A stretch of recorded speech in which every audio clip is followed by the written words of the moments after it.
దైవ గ్రంథమైన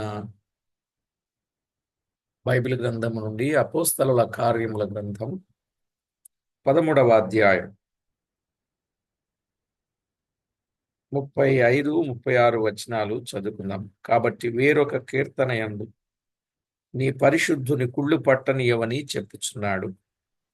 దావీదు దేవుని సంకల్పం చొప్పున తన తరము వారికి సేవ చేసి నిద్రించి తన పితరుల యొద్దకు చేర్చబడి కుళ్ళిపోయాను గాని దేవుడు లేపినవాడు కుళ్ళు పట్టలేదు. కాబట్టి సహోదరులారా, మీకు ఈయన ద్వారానే పాప క్షమాపణ ప్రచురమగుచున్నదనియు మీరు మోషే ధర్మశాస్త్రం వలన ఏ విషయములలో నీతిమంతులుగా తీర్చబడలేకపోతిరో ఆ విషయములన్నింటిలో విశ్వసించు ప్రతివాడును ఈయన వలనని నీతిమంతుడుగా తీర్చబడిననియు మీకు తెలియగాక.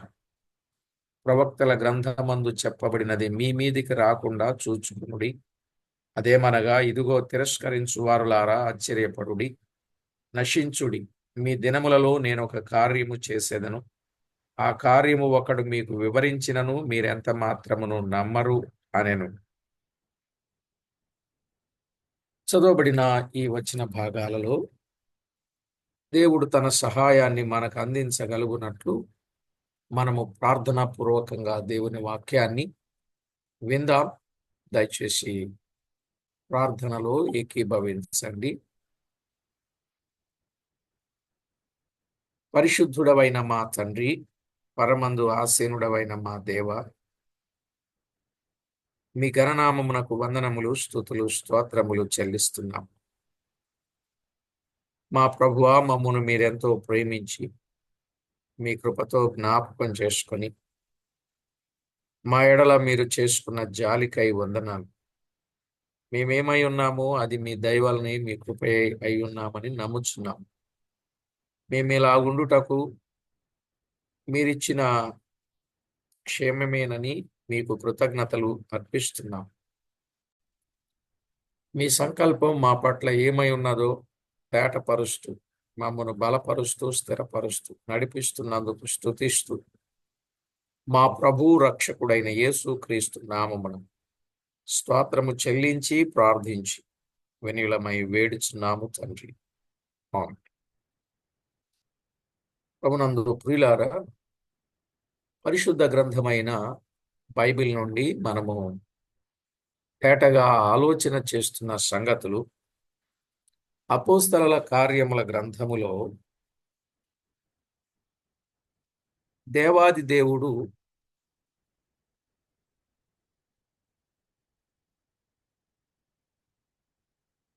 ఆయన సంకల్పం ఏమై ఉన్నదో అది మనకు తేటగా ఆయన బయలుపరచుచూ వస్తున్నాడు కదా. ఆయన సంకల్పం ఏమని, ఏవి జరగవలనని దేవుడు ముందు నిర్ణయించాడో వాటిని ఆయన జరిగిస్తూ వస్తున్నాడు కదా. ఏది జరగాలని దేవుని సంకల్పంలో ఉన్నదో అది ఆయన జరిగిస్తూ వస్తున్నాడు. ఆయన సంకల్పం ఏమిటి? ఆయన మన కొరకు సిలువ వేయబడి మనలను తన రక్తము వలన విమోచించాలి. అది ఆయన సంకల్పం. మరి మన పట్ల ఆయన సంకల్పం మనలను పిలిచినట్లు, స్వార్థ ద్వారా రక్షించినట్లు, కుమారులనుగా స్వీకరించినట్లు, మనలను కనినట్లు, కుమారులనుగా స్వీకరించినట్లు, ఆయన యందు స్వాస్యముగా ఏర్పరచినట్లు, వాగ్దాన వారసులుగా చేసినట్లు, సంఘ మర్మము తెలిపినట్లు మనము దైవ లేఖనాలలో విన్నాం. 7 విషయాలు మనం విన్నాం. 8వ విషయంలో ఆయన సంకల్పం ఏమిటి అని అన్నప్పుడు, ఎఫెసీయులకు రాసిన పత్రిక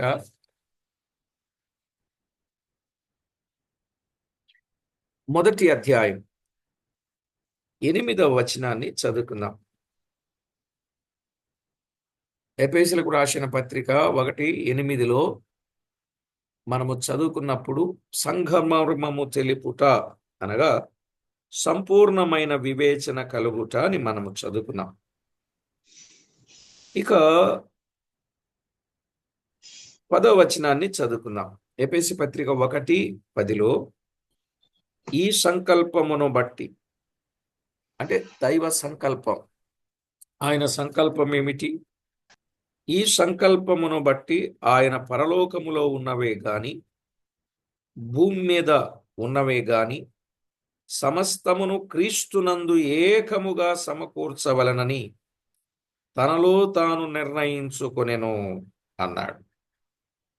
దేవుని సంకల్పం ఏమంటే పరలోకమందున్నవేమి భూమి మీద ఉన్నవేమి సమస్తమును క్రీస్తునందు ఏకముగా సమకూర్చాలి. ఎంత గొప్ప ఆలోచన అండి! ఎంత గొప్ప ఆలోచన! పరలోకములో ఉన్నవే గాని భూమి మీద ఉన్నవే గాని క్రీస్తునందు ఏకముగా సమకూర్చాలి. క్రీస్తునందు ఏకముగా సమకూర్చాలంటే క్రీస్తు ద్వారానే ఇది సాధ్యం. మరి క్రీస్తు ఎవరు? క్రీస్తు ఎవరు? ఆయన ద్వారానే సమకూర్చాలని చెప్పాడే, ఆయన ఎవరు? పేతురు రాసిన మొదటి పత్రిక 3:22. పేతురు రాసిన మొదటి పత్రిక 3:22. ఆయన పరలోకమునకు వెళ్ళి దూతల మీదను అధికారుల మీదను శక్తుల మీదను అధికారము పొందిన వాడై దేవుని కుడి పార్శ్వమున ఉన్నాడు. అధికారుల మీద అధికారము పొందినవాడు. ఆ మాట చూశారా?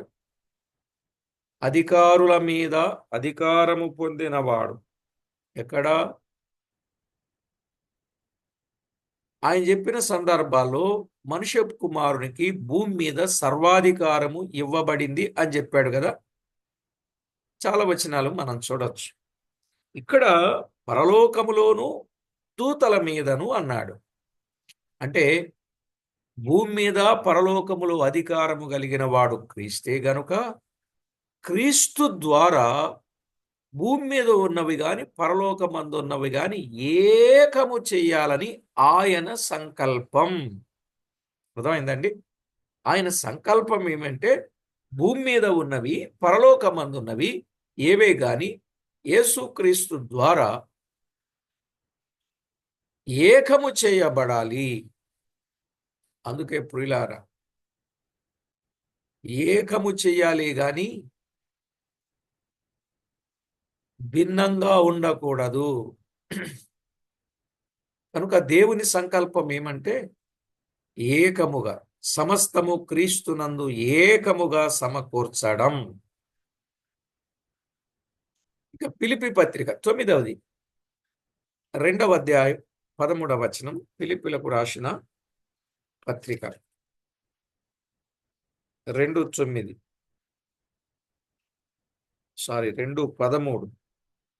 ఎందుకనగా మీరు ఇచ్చయించుటకును కార్యసిద్ధి కలుగ చేసుకొనుటకును తన దయా సంకల్పము నెరవేరుటకై మీలో కార్యసిద్ధి కలుగ చేయువాడు దేవుడే. దేవుని వాక్యంలో వ్రాయబడిన మాట తన దయా సంకల్పం ఏమిటంటే మీలో కార్యసిద్ధి కలుగ చేయువాడు. అంటే మనలో కార్యసిద్ధి అనేది ఉండాలి. ఆలోచనలు అనేకములు పుడతాయి, అనుకూలతలు అననుకూలతలు ఎన్నో ఉంటాయి. కానీ కార్యమును సిద్ధింపజేయాలి.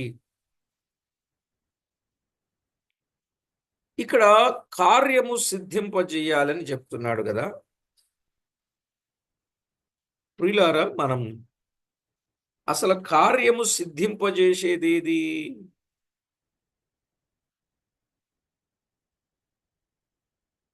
ఏది? ఆత్మ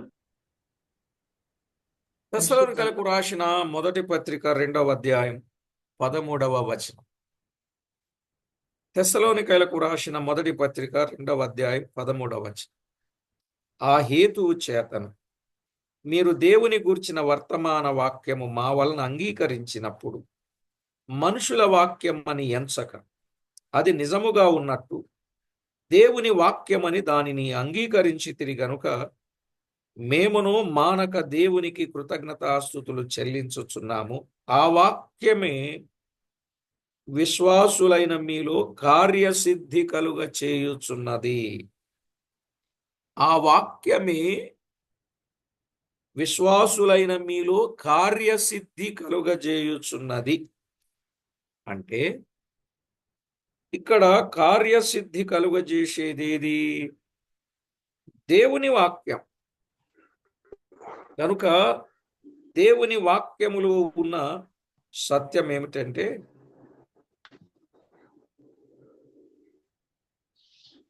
ఆయన దయా సంకల్పం మనలో వాక్యము చేత కార్యసిద్ధి కలుగ చేయటం.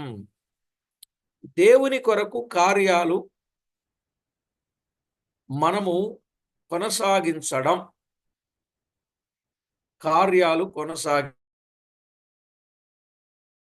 ఆలోచనలు రావచ్చు. ఆ ఆలోచనల ప్రకారంగా చేయడానికి కొన్నిసార్లు అవకాశం ఉండొచ్చు, కొన్నిసార్లు అననుకూలతలు ఉండొచ్చు. అవునా కదా? కానీ వాటన్నింటినీ ఛేదించుకొని సాధించడమే కార్యసిద్ధి కలుగ చేయడం. కాబట్టి కార్యసిద్ధి కలుగ చేసేవాడు ఆయన. ఆయన సంకల్పం ఏమిటో మనకు అర్థమైంది. ఇక 10వ సంగతి కూడా చెప్తాను మీకు. ఎఫెసీయులకు రాసిన పత్రిక 3వ అధ్యాయం 8వ వచనం. 3వ అధ్యాయం 8వ వచనం. దేవుడు మన ప్రభువైన క్రీస్తు యేసునందు చేసిన నిత్య సంకల్పం, దైవ సంకల్పం, నిత్య సంకల్పం. ఆయన సంకల్పము చొప్పున పరలోకములో ప్రధానులకును అధికారులకును సంఘము ద్వారా తన యొక్క నానా విధమైన జ్ఞానము ఇప్పుడు తెలియబడవలనని ఉద్దేశించి శోధింప శక్యము కాని క్రీస్తు ఐశ్వర్యమును అన్యజనులలో ప్రకటించుటకును సమస్తమును సృష్టించిన దేవుని యందు పూర్వకాలము నుండి మరుగయున్న ఆ మర్మమును గూర్చిన ఏర్పాటు ఎట్టిదో అందరికిని తేటపరచుటకును పరిశుద్ధులందరిలో అత్యల్పుడనైన నాకు ఈ కృప అనుగ్రహించెను. సమస్తమును సృష్టించిన దేవుని యందు పూర్వకాలము నుండి మరుగయున్న మర్మం అన్నాడు ఇక్కడ. దేవుని సంకల్పం ఏమంటే ఆ పూర్వకాలమందుండి మనకు తెలియని ఇది వరకు ఇప్పుడు బయలుపరచబడిన మర్మం ఏమంటే క్రీస్తు ఐశ్వర్యం. చూడండి మీరు వచ్చింది. క్రీస్తు ఐశ్వర్యం అన్యజనులలో ప్రకటించుట. ఇది దైవ సంకల్పం, ఇది నిత్య సంకల్పం. క్రీస్తు ఐశ్వర్యం అన్యజనులలో ప్రకటించుట ఎంత గొప్ప సంగతో మీరు జ్ఞాపకం పెట్టుకోండి. క్రీస్తు ఐశ్వర్యం అన్యజనులలో ప్రకటించుట. ప్రియులారా, క్రీస్తు ఐశ్వర్యం అన్యజనులలో ప్రకటింపబడాలి. ఎవరి ద్వారా?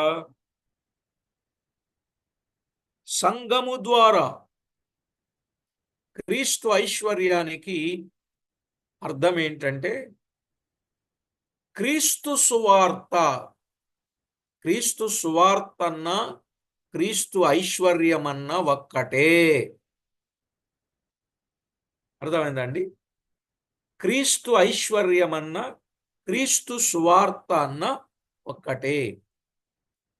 కనుక క్రీస్తు ఐశ్వర్యం అన్యజనులలో ప్రకటింపబడాలి. అందుకే నమ్మిన వారికి బోధ, నమ్మని వారికి సువార్త చెప్పాలి.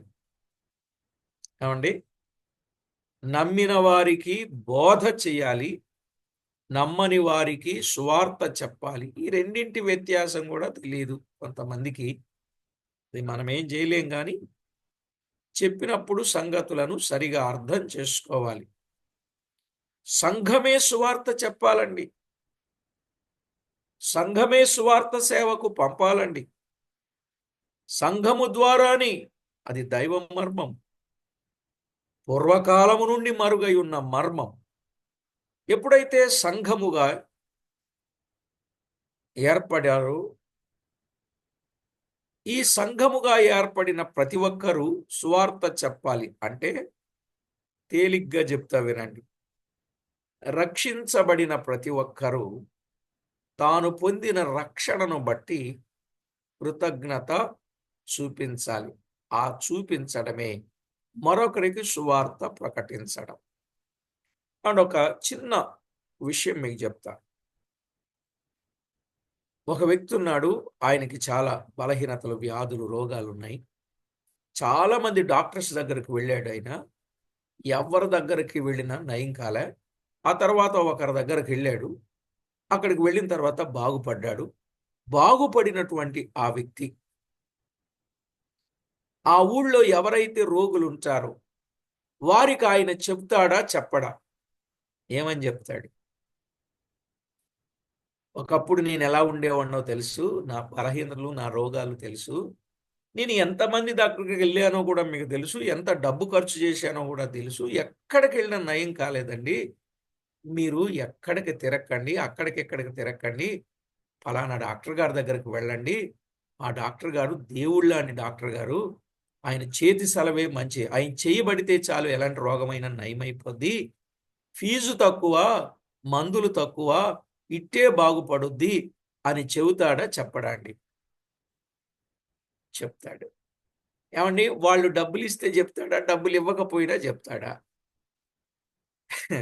ఇక్కడ మీకు బాగా తెలుసు ఇలాంటివి. డాక్టర్ గారి ద్వారా వైద్యం పొందిన ఆయన తనకు ఆరోగ్యం వచ్చింది అని అంటే ఎందుకు అంతమందికి చెబుతాడు? ఇంకొక మాట కూడా చెప్తానండి.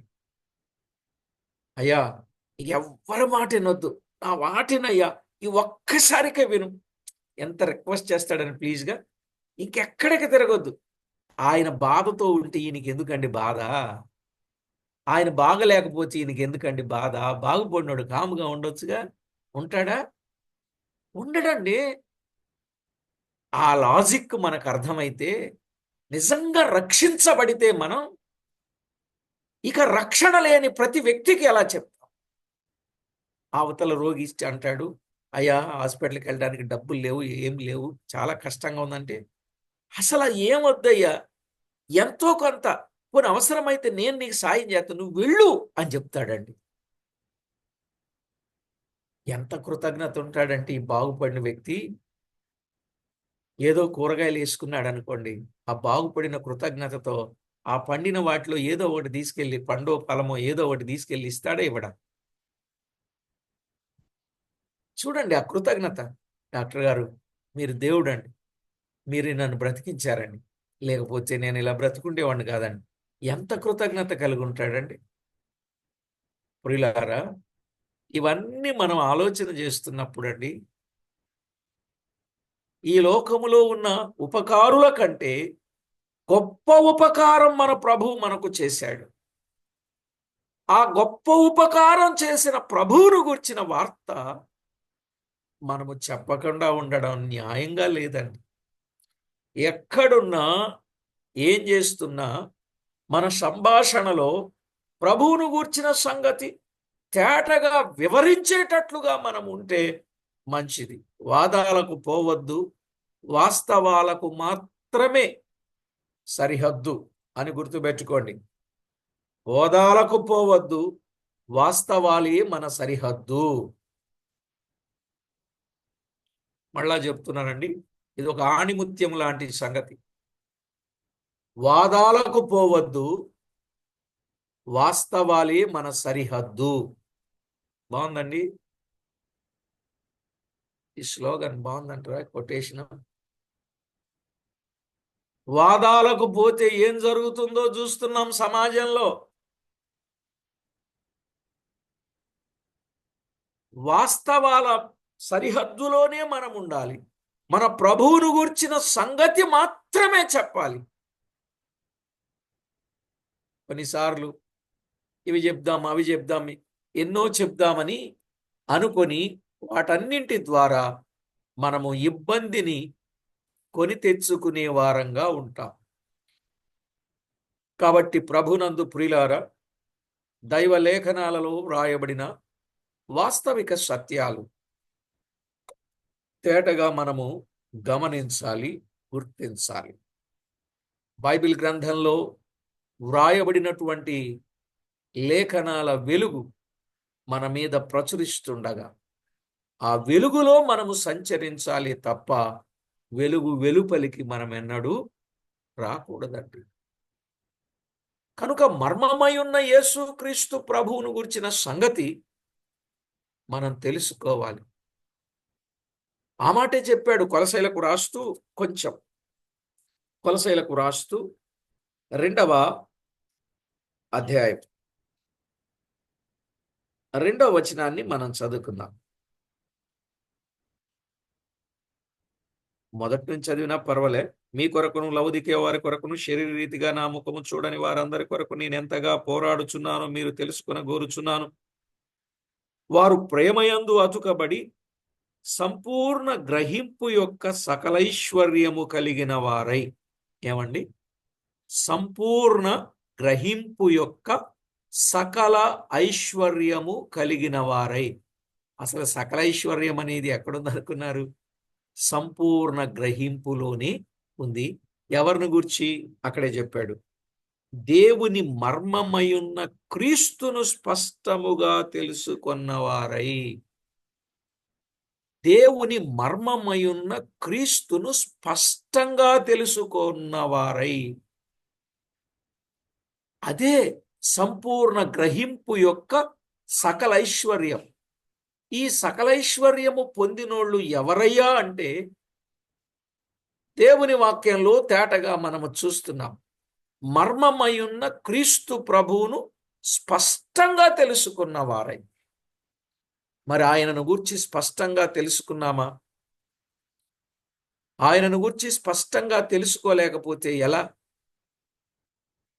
ఆ విషయాలు మనం అర్థం చేసుకోవాలి. దైవ గ్రంథములో వ్రాయబడిన లేఖన సత్యములను తేటగా మనము గమనించాలి. అప్పుడు మన హృదయాలలో ఆదరణ కూడా పొందుతామంటండి కదా. కింద హృదయాలలో ఆదరణ కూడా ఉన్నది. కనుక ఏదైతే మనము పొందుకున్నామో, ఏదైతే మనము అందుకున్నామో, ఏదైతే రక్షణ భాగ్యాన్ని మనం అనుభవిస్తున్నామో ఆ రక్షణను ఇతరులకు మనము ప్రకటించాలి. నేను ఆయా సమయాల్లో చెప్పిన సందర్భం, every believer is missionary, every unbeliever is mission field కదా. Every unbeliever is missionary, every believer is missionary, every unbeliever is mission field. కనుక నమ్మని ప్రతి వ్యక్తి కూడా దున్నని బీడు భూము, నమ్మిన ప్రతి వ్యక్తి కూడా ఆ బీడు భూమును దున్నాలి. ఇలాంటి శ్రేష్టమైన అనుభవాన్ని మనము కలిగి ఉండాలి. ఇప్పుడు చెప్పండి, దేవుని సంకల్పం ఏమిటి? ఎవరైతే రక్షించబడ్డారో ఆ రక్షించబడిన వారందరూ రక్షణ సువార్తను చెప్పి దైవరాజ్య వారసులుగా చేయాలి. అది సేవకులే చెప్పాలి, పెద్దలే చెప్పాలి అనేది కాదండి. ప్రతి ఒక్కరూ చెప్పాలి. రక్షించబడిన వాళ్ళు చెప్పి దైవుని సన్నిధికి నడిపించాలి. ఆ నడిపించిన వారిని ఇక్కడ ఉన్నటువంటి వారు జాగ్రత్తగా కాయాలి, మేపాలి, దాయాలి. అంతే కదండి.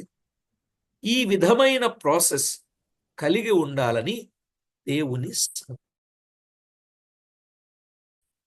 దేవుని సంకల్పం. ఇది సృష్టిలో విచిత్రం అని భార్యాభర్తల కొరకు పాడుతూ ఉంటారు.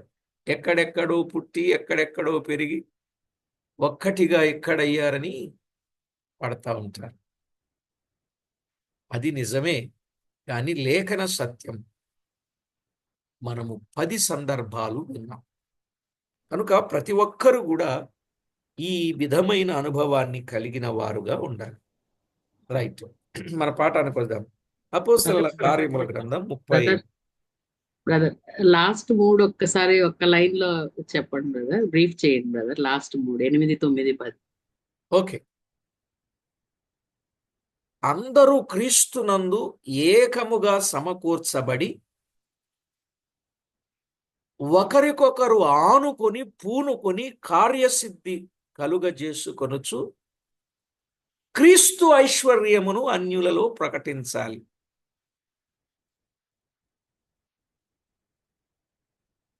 అంతేనండి. ఈ 3 విషయాలు క్రీస్తునందు అందరూ ఏకముగా సమకూర్చబడాలి, ఒకరికొకరు పురుకొల్పుకొని ప్రభు కార్యాన్ని, ఆయన ఐశ్వర్యాన్ని అన్యజనులలో మనము ప్రకటించాలి.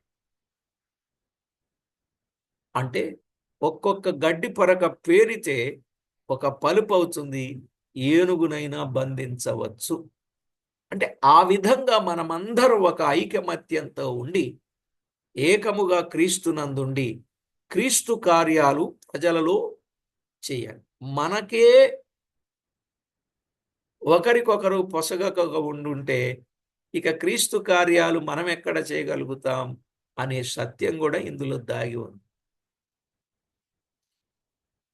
ఓకే, అంటే ఇవంతా స్టెప్ బై స్టెప్ అనమాట అండి, 1 by 1. మనలను పిలవడం, మనలను రక్షించడం, మనలను కనడం, మనలను స్వీకరించడం, స్వాస్యంగా ఏర్పరచడం, వాగ్దాన వారసులు చేయడం, క్రీస్తునందు ఏకంగా సమకూర్చడం, మనలో కార్యసిద్ధి కలుగజేయడం, క్రీస్తు ఐశ్వర్యం అన్యజనులలో ప్రకటించడం. ఇదంతా దేవుని సంకల్పం. కాబట్టి ప్రతి వారికి అర్థమైందండి. ఈ సంగతి నిజంగా మనకు అర్థమైనప్పుడు అండి, దేవుని కొరకు మనం ఎంత గొప్ప కార్యం చేస్తామోనండి. నాకు చక్కగా మెసేజ్లు పెడుతున్నారు. ఈ సీక్వెన్స్ తేటగా వారికి అర్థమైంది. కాబట్టి ప్రభు పిల్లలమైన మన జీవితంలో దేవుని సంకల్పాన్ని అనుసరించాలి. సరే, దావీదు 13వ అధ్యాయం 36, 37 వచనాలలో దావీదు దేవుని సంకల్పము చొప్పున తన తరము వారికి సేవ చేసి నిద్రించెను. 36, 37 వచనాలు. అంటే ఇప్పుడు మనము కూడా ఏం చేయాలండి? నేడు దేవుని సంకల్ప ప్రకారము మన తరము వారికి సేవ చేయబద్ధులమై ఉన్నాము. అర్థమైందండి? మన తరము వారికి మనము సేవ చేయవలసిన వారమై ఉన్నాము. మన తరము వారికి మనము సేవ చేయాలి. మనకు ముందున్న భక్తులు మనకు మంచి మాదిరిని చూపించారు. ఏమది? తమ తరము వారికి సేవ చేశారు. 20వ వచనంలో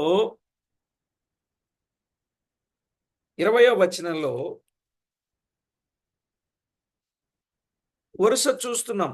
యాజకులైన వారు తమ తరములో సేవ చేశారు. ఆ తరువాత న్యాయాధిపతులు వచ్చారు.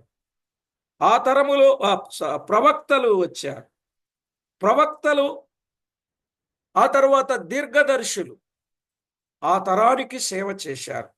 ఆ తర్వాత న్యాయాధిపతులు వచ్చారు. 20వ వచనంలో న్యాయాధిపతులు చక్కగా సేవ చేశారు. 13వ అధ్యాయం 20వ వచనం అండి, అపోస్తలుల కార్యాలు. అలాగున వారు సేవ చేశారు. 36, 37 వచనాలలో దావీదు దేవుని సంకల్పము చొప్పున తన తరము వారికి సేవ చేశాడు. ఇప్పుడు మనం వారిని అనుసరించి, వాక్యమును అనుసరించి మనము ప్రవర్తిస్తూ సేవ చేయాలి. పెంతెకొస్తు నాడు పేతురు తరువాత స్టెఫను చేసిన ప్రసంగములలోని సామాన్య సత్యముల మీదనే పౌలు ప్రసంగము కూడా ఆధారపడి ఉండెను. అర్థమైందండి? పేతురు ఏదైతే ప్రసంగం చేశాడో ఆ తరువాత స్టెఫను కూడా అదే ప్రసంగం, ఆ వరుసలో, అలాంటి సీక్వెన్స్లో, అలాంటి విషయాలలోని సామాన్య సత్యముల మీదనే పౌలు ప్రసంగం కూడా ఆధారపడింది. ఏమన్నాడంటే, ఈయన ద్వారానే పాప క్షమాపణ కలుగనని చెప్పుచున్నాడు. 38వ వచనం. కాబట్టి సహోదరులారా, మీకు ఈయన ద్వారానే పాప క్షమాపణ ప్రచురమగుచున్నదనియు. పేతురు ఏం చెప్పాడండి? అదే వర్తమానం. స్టెఫన్ ఏం చెప్పాడండి? అదే వర్తమానం. పౌలు ఏం చెప్తున్నాడండి? అదే వర్తమానం. మనం ఏం చెప్తున్నామండి? పాపానికి క్షమాపణను గూర్చిన వర్తమానం కాదు, రోగానికి స్వస్థతను గూర్చిన వర్తమానాలు చెప్తున్నారండి. అర్థమైందండి? ఒకటి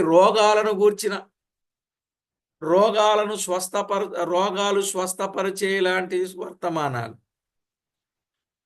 భౌతిక సంబంధమైన విషయాలలో ఎలాగ అభివృద్ధి చెందాలో అలాంటి వర్తమానాలు,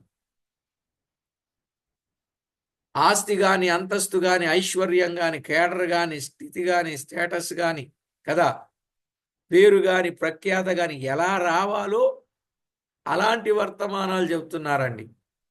ఎలాగున సంపాదించుకోవాలో అలాంటి వర్తమానాలు చెప్తున్నారు. ఇవన్నీ చెప్తూ మళ్ళీ అవి దేవునికి ఆపాదిస్తున్నారండి. కానీ మన పూర్వీకుల వర్తమానాలలో, భక్తుల వర్తమానాలలో, తమ తరము వారికి సేవ చేసిన వారిలో ప్రాముఖ్యమైన అంశం ఏంటంటే పాప క్షమాపణ. ఏది ముఖ్యమండి? రోగం పోతుంది, వస్తుంది, ఆస్తి వస్తుంది, పోతుంది, అది ఖాయం కాదు. ఇవాళ ఉండొచ్చు, పోవచ్చు. కానీ పాప క్షమాపణ కలిగితే ఆ వ్యక్తి పరలోకానికి వెళ్తాడు. ఇవన్నీ సంపాదిస్తే వెళ్తాడా? వీటి మీదే, భూ సంబంధమైన వాటి మీదే మనసు పెట్టుకొని పర సంబంధమైన వాటికి దూరం అయిపోతాడు. అంత అవసరం అంటారా? ఏదో కనీస అవసరతలుంటాయి, అత్యవసరతలుంటాయి, నిత్యవసరతలుంటాయి. కానీ ఎల్లప్పుడూ ఇదే అనే ఆలోచన ధోరణి మనకుండకూడదు. మన ప్రభువు కూడా సదుపాయములను కలుగజేసేవాడనుంది కీర్తనలు. సదుపాయములను ఇచ్చేవాడు, అవసరతలు తీర్చేవాడనుంది లేఖనాలు.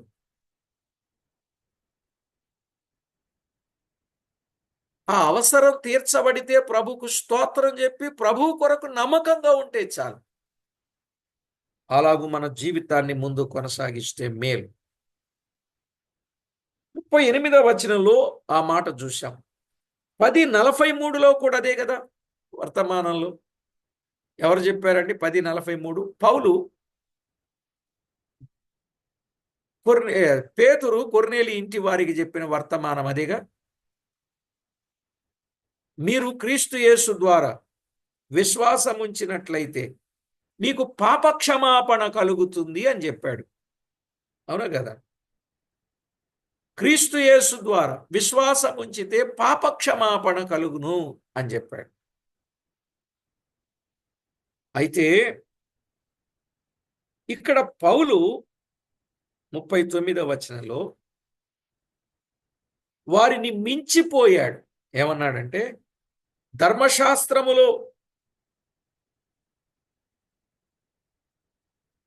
ధర్మశాస్త్రము వలన ఏ విషయములో నీతిమంతులుగా తీర్చబడలేకపోతిరో ఆ విషయములన్నింటిలో విశ్వసించు ప్రతివాడును ఈయన వలననే నీతిమంతుడుగా తీర్చబడవలనని చెప్పుచూ ఉన్నాడు. ఇంకా కొంచెం తేటగా చెప్పాడు, ధర్మశాస్త్రం మనల్ని ఏం చేయలేకపోయింది? నీతిమంతులనుగా చేయలేకపోయింది. అసలు ధర్మశాస్త్రం ఏం చెప్పింది మనకి? ఒక మాట అండి, ఇలాంటివి కొంచెం పిన్ పాయింట్స్ లాంటివి పట్టుకోవాలి. 3వ అధ్యాయం ధర్మశాస్త్రం ఏం చెప్పింది?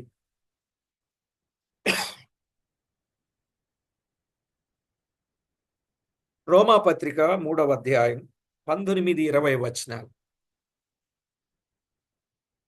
మీరు కూడా బైబిల్ చూస్తూ ఉండండి. నేను వచనాలు చెప్పి చదువుతున్నానంటే మీరు కూడా చూడండి. 3వ అధ్యాయం 19-20 వచనాలు. ప్రతి నోరు మూయబడినట్లును సర్వలోకము దేవుని శిక్షకు పాత్రమగునట్లును ధర్మశాస్త్రము చెప్పుచున్న వాటినన్నింటినీ ధర్మశాస్త్రమునకు లోనైన వారితో చెప్పుచున్నదని ఎరుగుదు. ధర్మశాస్త్రం ఏం చెప్పింది? సర్వలోకము దేవుని శిక్షకు పాత్రమై ఉన్నది అని చెప్పింది. 20వ వచనం, ఏలయనగా ధర్మశాస్త్ర సంబంధమైన క్రియల మూలముగా ఏ మనుషుడును ఆయన దృష్టికి నీతిమంతుడని తీర్చబడడు. ధర్మశాస్త్రము వలన పాపమనగా ఎట్టిదో తెలియబడుచున్నది. అర్థమైందండి? ధర్మశాస్త్రము వలన పాపమనగా ఎట్టిదో తెలియబడుచున్నది. ధర్మశాస్త్రము పాపమును తీసివేయలేదు. ధర్మశాస్త్రం వలన ఏ మనుషుడు నీతిమంతుడు తీర్చబడడు అని చెప్పాడు. మరి ఎలా జరుగుద్ది పాప క్షమాపణ? ఆ మాట చెప్పాడు. 24వ వచనం, కాబట్టి నమ్మువారు ఆయన కృపచేతని క్రీస్తు యేసునందలి విమోచనము ద్వారా ఉచితముగా నీతిమంతులని తీర్చబడుచున్నారు. పూర్వము చేయబడిన పాపములను దేవుడు తనము ఓరిమి వలన ఉపేక్షించినందున ఆయన తన నీతిని కనపరచునని నీతిమంతుని విశ్వసించు అని 26వ వచనం చివర నీ విశ్వాసము గలవాని నీతిమంతునిగా తీర్చువాడ యుండుటకు ఆయన అలాగూ చేశాను అని చెప్పాడు. కనుక ధర్మశాస్త్రం అనేది పాపమనగా ఎట్టిదో చెప్పింది, పాపానికి ఎలా విరుగుడో చెప్పలేకపోయింది. కానీ యేసుక్రీస్తు ద్వారా పాపానికి విరుగుడు, పాపానికి క్షమాపణ అని తేటపరచినట్లుగా మనం చూస్తాం. కనుక పేతురు కంటే, స్టెఫను కంటే పౌలు ఇంకా వివరంగా సామాన్యమైన భాషలో చెప్పాడు. అర్థమైందండి? అందుకే అపోస్తలుల కార్యముల గ్రంథంలో 3 ప్రసంగికులు ఉన్నారు. చాలా ముఖ్యమైన ప్రసంగికులు. ఎంతమంది? 3. ఎవరెవరు?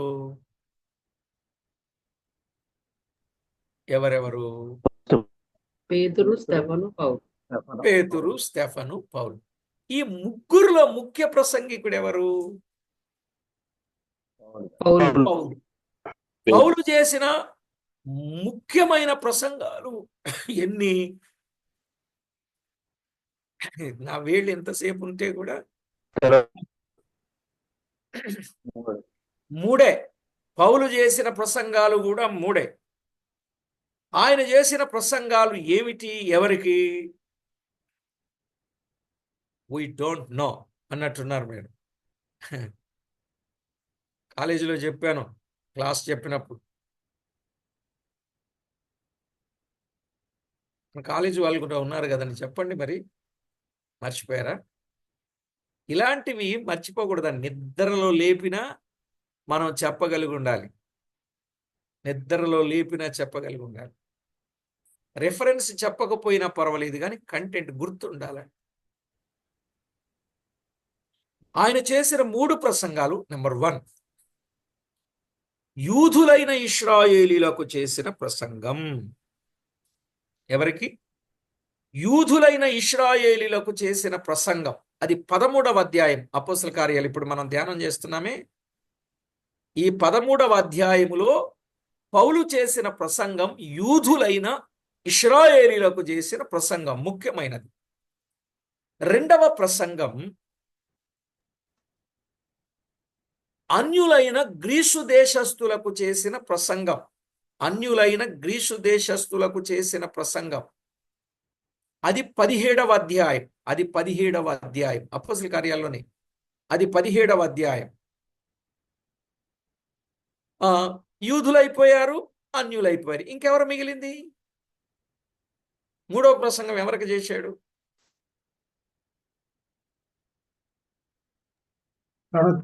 తన ఇంటి వరకు అంటే వాళ్ళ బంధువులు సహోదరస్తు వరకు ఉండాలి. Okay, thank you. చెప్పే ప్రయత్నం చేశారు. అయితే నేను చెప్తా వినండి.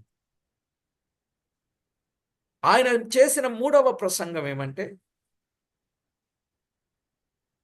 యూదులలో నుండి అన్యులలో నుండి రక్షించబడిన క్రైస్తవ సంఘానికి చేసిన ప్రసంగం. ఇవే, ఇంకా మించి లేవండి. ఈ కులాలు కానీ, మతాలు కానీ, వర్గాలు కానీ, ప్రాంతాలు కానీ ఏవి లేవు. క్రైస్తవ సంఘానికి చేసిన ప్రసంగం. అది కూడా యూదులలో నుండి రక్షించబడి అన్యులలో నుండి రక్షించబడినటువంటి వారు మూడవ గుంపు, వారికి చేసిన ప్రసంగం. క్రైస్తవ సంఘానికి చేసిన ప్రసంగం. అది 20వ అధ్యాయం. అది 20వ అధ్యాయం. మూడే ముఖ్యమైన ప్రసంగాలు. యూదులైన ఇశ్రాయేలీలకు, అన్యులైన గ్రీసు దేశస్థులకు, వారిద్దరిలో నుండి రక్షించబడిన క్రైస్తవ సంఘానికి చేసిన ప్రసంగం. అందువల్ల పౌలు ముఖ్య ప్రసంగి అనే మాట ఉన్నది. బర్నబాకు ఆ మాట లేదు. పౌలుకు ముఖ్య ప్రసంగి అని పేరున్నది. ఉందా అండి? ముఖ్య ప్రసంగి అయినందున అనే మాట ఉంటుంది. అక్కడ అపోస్తల కార్యాలు 14వ అధ్యాయం 11-12 వచనాల్లో మనం చూస్తాం. 14వ అధ్యాయం 11-12 వచనాలలో చివరి భాగం చూడండి. పౌలు ముఖ్య ప్రసంగి అయినందున అతనికి హెర్మే అని పేరు పెట్టిరి. పౌలు ముఖ్య ప్రసంగి అయినందున. పౌలు ముఖ్య ప్రసంగికుడు. అందులో చాలా మంది ప్రసంగికులు వేసిన అందులో ముఖ్య ప్రసంగికుడు అని చెప్తా ఉంటారు. ఎందుకు తెలుసా అండి? ఆయన కష్టమైన సంగతులను కూడా చాలా తేలికగా, వివరంగా, ప్రజలకు అర్థమయ్యే సులభ శైలిలో తేటగా చెబుతాడు. కాబట్టి ఆయన ముఖ్య ప్రసంగికుడు అంటారండి. ప్రసంగం చేయటం గొప్ప సంగతి కాదు. ఆ చెప్పిన ప్రసంగం ప్రజలకు అర్థం కావాలి. అర్థమైన తరువాత వారు దానిని అనుసరించాలి. ఇప్పుడు గడగడ చెప్పుకుంటూ వెళ్ళిపోతాను నేను కొన్నిసార్లు. మీకు అర్థం కానప్పుడు ఎలా ఉంటారు? అయోమయంగా ఉంటారు. కొన్నిసార్లు నేను నోట్స్ ఇవ్వడం కొరకని నేను అలా చెప్పడం జరుగుద్ది. తర్వాత మరలా ఆలోచన చేస్తాను, వారికి నోట్స్ ఇస్తే అర్థం అవుతుందా? నోట్స్ ఇవ్వడమే కాదు, ఆ నోట్స్లో ఉన్నటువంటి సంగతిని వారికి కళ్ళకు కట్టినట్టు, హృదయానికి హత్తుకునేటట్టు చెప్పితేనే అది వారికి ప్రయోజనం.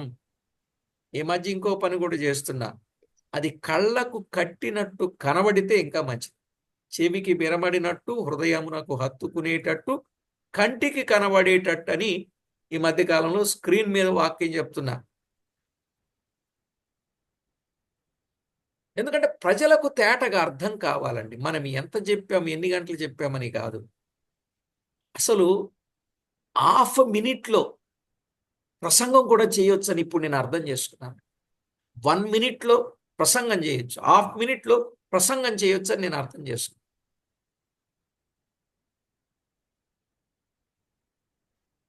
ఇంకా బైబిల్ చదువుతూ ఉంటే హాఫ్ మినిట్ కాదండి, ఫ్యూ సెకండ్స్లో కూడా వర్తమానం చెప్పొచ్చు, ముద్రించబడేటట్టు. ఫ్యూ సెకండ్స్లో.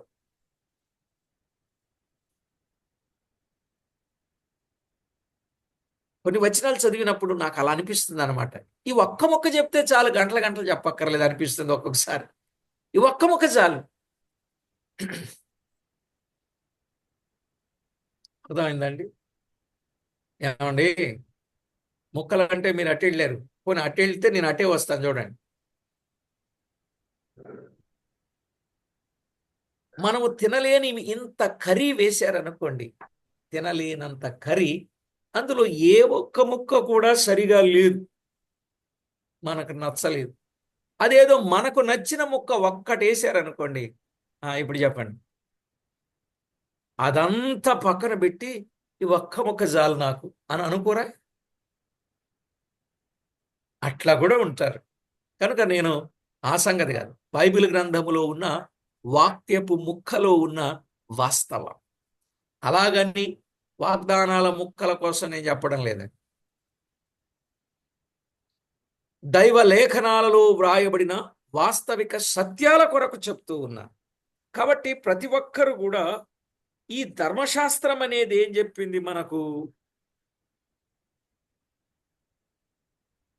ఏ విషయములో నీతిమంతులుగా ధర్మశాస్త్రము చేయలేకపోయిందో ఆ విషయములన్నింటిలో విశ్వసించు ప్రతివాడు యేసుక్రీస్తు వలన నీతిమంతుడుగా తీర్చబడతాడని చెప్పింది. మనం చదువుకున్నాం రోమా పత్రికలో, గలతీ పత్రికలో కూడా చెప్పాడు, తిమోతికి రాసిన 2వ పత్రిక 1:9 కూడా చెప్పాడు, తీతు పత్రిక 3:4 చెప్పాడు.